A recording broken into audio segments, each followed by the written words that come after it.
opponents of President Obama have seized upon the release of an American prisoner of war, that's what he was, using what should be a moment of unity and celebration of our nation as a chance to play political games. The safe return of American soldiers should not be used for political points. Welcome back to Harbor. That's, of course, Senate Majority Leader Harry Reid today on the Senate floor criticizing what he calls the political games being launched over Sergeant Bo Bergdahl's release. While there are legitimate questions, I believe, to ask about the president's handling of the prisoner swap, we want to stick to the main issue here.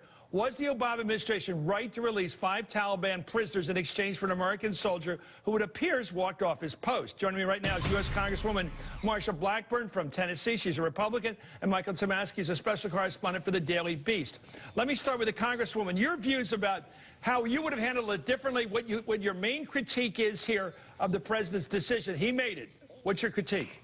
He did make it, and I think that this is like so many decisions that they make, you know, that they seem to make mistakes in their information. It leads to illogical conclusions. The 30 days, why they didn't come back to Congress and provide that information, this is something that Congress has put in place because there had been questions about detainees. And Chris, why he did not do that is causing great concern. And then also, as you said, the 5 masterminds that were sent back to Qatar, that you don't know if they're going to be active in planning actions against our troops, our men and women in the field. I have a major military post in my district. I understand. This has caused great concern. Well, let's get back to those 2 questions. Was the 30-day requirement, the president signed it. He agreed to it. It's part of the law of the land. He broke the law. He may even admit so. He'll also go back to Article 2 of the Constitution, which makes him commander-in-chief of the armed forces. The second question, do you think it's reasonable to assume that these 5 characters, we see pictures of them, Taliban guys, are not going back to fight the war? First question, that's troubling, the question about the law. There's no doubt about that. Now, you might say that the spirit of that law is so that he wouldn't empty Guantanamo. That's really why they passed that law, so he wouldn't empty Guantanamo in 1 or 2 fell swoops. And he's not doing that. This is just 5 guys. There's still 100 and something guys there. So, and then there's the constitutional question that you address. What about going back to fight the war against these 5 guys? We have some statistics about this, Chris.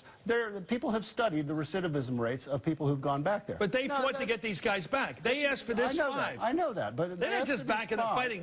They negotiated to get. Look at them hugging. They got these 5. This is the former chief of staff of the Army, the former deputy. I understand that. Look, they're dangerous guys. They're dangerous guys. There's always a risk. But look, the Bush administration sent back more than 500 guys. Obama has only sent back about 80. So the Bush administration sent back far more guys and with far looser standards. Now, you know, I don't know what these guys are going to do. Nobody knows what these guys are going to do. But recidivism rates are actually very low. Let me get back to the Congresswoman. Well, let me ask you this. I want to get back to you. Look, I have to go back and forth here in a reasonable way. We're going to get into one of those stupid cable fights. I'm not doing that tonight.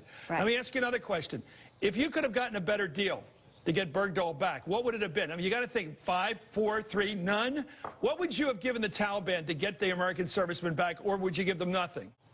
Well, that is a question, a hypothetical that you really can't answer. No, it's the question the president had to answer himself. He was asked, what price will you pay? What price would you pay? The deal that he took, that he took, you had Panetta and Clinton and others that had already said, do not do this. We said that on the show. It was not a good deal.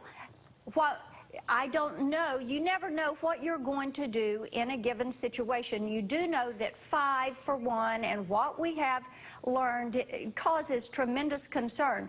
What we also know you got to help me here. Chris, there has to be a counter position here. Just a second. What's your position that we should have done? What we should do is be more judicious in how we're looking at these detainees. Last week, I had a bill on the floor that would have closed the Thompson facility in Illinois to keep those detainees from coming to the U.S. The president has decided he is going to empty Guantanamo Bay, sending these individuals to the fight. What price would you have paid? You've got to help me on this, Congressman. You've always been a good guest. It's a tough but nasty question. What price would you, as a member of Congress, pay if someone had asked you beforehand, how far are you willing to go to get this American back? How far would you have gone? That's the question the president had to answer. What I will do is look at the classified file and the information that we will have access to now, and then be able to make that decision. See, what you have to realize, the president broke the law. Congress was not informed. Okay. We are not privy to what is in that classified file on Sergeant Bergdahl. That is something that our committees, our intel committees, have returned to D.C. There are going to be hearings on this. What we need to do is approach this in a very thoughtful and thorough manner, a much different manner than the president has done. Okay, let me give you a little backdrop. I'm a bit older than you, Congresswoman, and I have lived in this city a long time.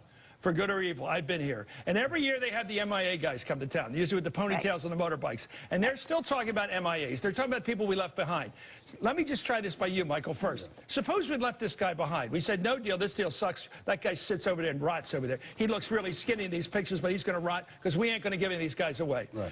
What would have been the attitude of the far right? And I'm talking about not just the far right, the really angry right in this country. If we had deliberately turned down a deal and left that guy over there. I'm just asking. You and I both know what they would have These done. guys are still mad about MIAs. Yeah, of course, but they would have exploded. Vietnam. The far right would have exploded on Obama if that guy was left over there. If he died over there, God forbid, the far right would have exploded on Obama for that. Weak president, unconscionable, this, that. You know that they would have done all of those Well, things. let's ask the congressman, what would have been the reaction if the president had said, kibosh this deal, it's too dirty, I'm not giving away 5 bad guys to get one American of questionable loyalty even, certainly questionable service. What would you have said to that? Would you have said that was a smart move on his part if he had said no to this deal? You never leave a man behind. That is why we're all so concerned about what happened in Benghazi. And what you have to do is have consistency, and this administration has no consistency. Now, you're asking for a specific, you said you wouldn't have left him behind, and go back to the question of what price would you have paid? You don't know till you look at that file. But you just told me you wouldn't have left him behind. So the president, in the first instance, was doing the right thing, getting him back. So the price was wrong. What was wrong about the price? If you said the deal was good from our end, we got the guy back. The other end of the deal you don't like, how would you have changed the other end of the deal? That's all you have to know, the other end of the deal, because you already know about Bergdahl. You said one back. Irrespective of the paperwork, you said you don't have to look at the paperwork. You said we got to get the guy back. Okay, what's the second half of the deal look like? That is not what I said. I said you never leave a man behind. You never leave a man behind, and that is what has people upset about Benghazi. We all know that. Wait a minute, you left him behind. They want to get to the answers I know you want to change the subject of Benghazi. I know you do. I know you do. I know. You know, I'm not going to do this. I'll have you back to talk about Benghazi. We talk about it all the time around here, but not right now. We want to talk about Bergdahl. You said it was important not to leave that man behind. What would you have done to keep him, to get him back to the States? These are the questions that you don't know because you don't have the classified information. But you said you knew you were going to do it. You said there was a principle involved. We have to bring him back. To go in here and let go of 5 people, that is their dream team. Okay, I agree. I have these questions too. Personally asked for. You have but to I'm not question, elected. You are. Why do that? She's not going to why say that it has to be done immediately? And why say that you can't wait until this is fully vetted and Congress is informed? Why did they have to do it in this time frame? We know the president broke the law. Why did he choose to break it? Can we stop for a second? I'm sorry, Congressman. Sure. So I want to get back to Mike here. It seems that there's a lot of agreements. I think the Congresswoman speaks for a lot of people. The important, and you hear this from right, left, and center, if there is a center left. We got to get the guy home. Find some way to do it. And the question is over the terms of the trade. It was get him home. Nobody's saying leave the guy over there to rot. In fact, when we saw those earlier pictures, he looked like he was in really bad shape. So the information they had was, you know, get him home fast. There is a quick window here. The question's over the deal on the other side. What's going to be the thing we're arguing about 3 months from now? I think it's the other side.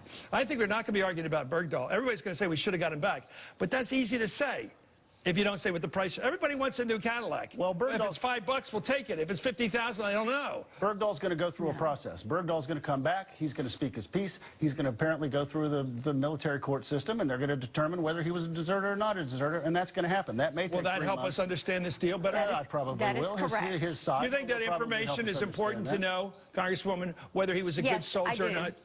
Why was it important to know? I think that is very important to know, and I think the fact that the people that served with him, his unit, are now coming out and speaking, that all of this is beginning to cause so many questions, and it is causing the White House some problems. And those are the things... What would you have done? What would you do? Did you say this was a worse deal if he turned out not to be a good soldier? Or doesn't it matter? We still have to bring him back. the inconsistency is one of the things that is troubling to everybody. You don't leave people behind. We all know that. He should go through the appropriate system. And if no, but I'm asking you a question. Does it matter whether he's a bad? You raised the issue. Military courts, they will do that. Suppose it turns out that he was a deserter. Was it right to bring him back at the price we paid? If he was a deserter, we should have left him there? This is, once all of the due diligence is done, things that should have been done on the front end, we will know the answer to that. No, but should we have let him go, sit there if he was the deserter? We will know the answers to that once we go through the appropriate process. I just want to ask you the question. Should we leave him there? Should we have left him there? If he was, because you said it matters what his fellow platoon members thought of him. Why does it matter? I think that what we want to...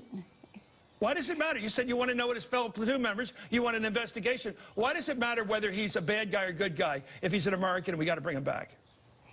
If he needs to face justice in the appropriate system, he will do that. I think that it's important to note that you do bring people home. Our military men and women are, you know, they're so upset about this because you look at the 5 that were released, and Chris, you have to ask, how many people lost their lives or their loved ones in fighting in battles that were instigated by these 5? How many lives did we lose there? So you're raising a question I hope you can answer. We hope for those answers too, and then I'll be able, once we have those and have been able to see those files and have been properly informed, then I'll be able to answer some of the questions that you have about this. I appreciate your attention to it. No, thank you. There's so much conflict here. I want to end with this. People say if there's a principal involved, we got to bring it back, but then we want to know whether he's a good soldier or not. We want investigations. You don't need an investigation if you decide we're going to bring him home. You absolutely bring him back. We're talking about the President of the United States decision. Anyway, thank you, as Congresswoman Marsha Blackburn. By the way, the U.S. military decide on this guy's fate. They got to decide. Michael not a Congress committee. Thank you, Michael Tomasky of Daily Beast. We'll be right back after this.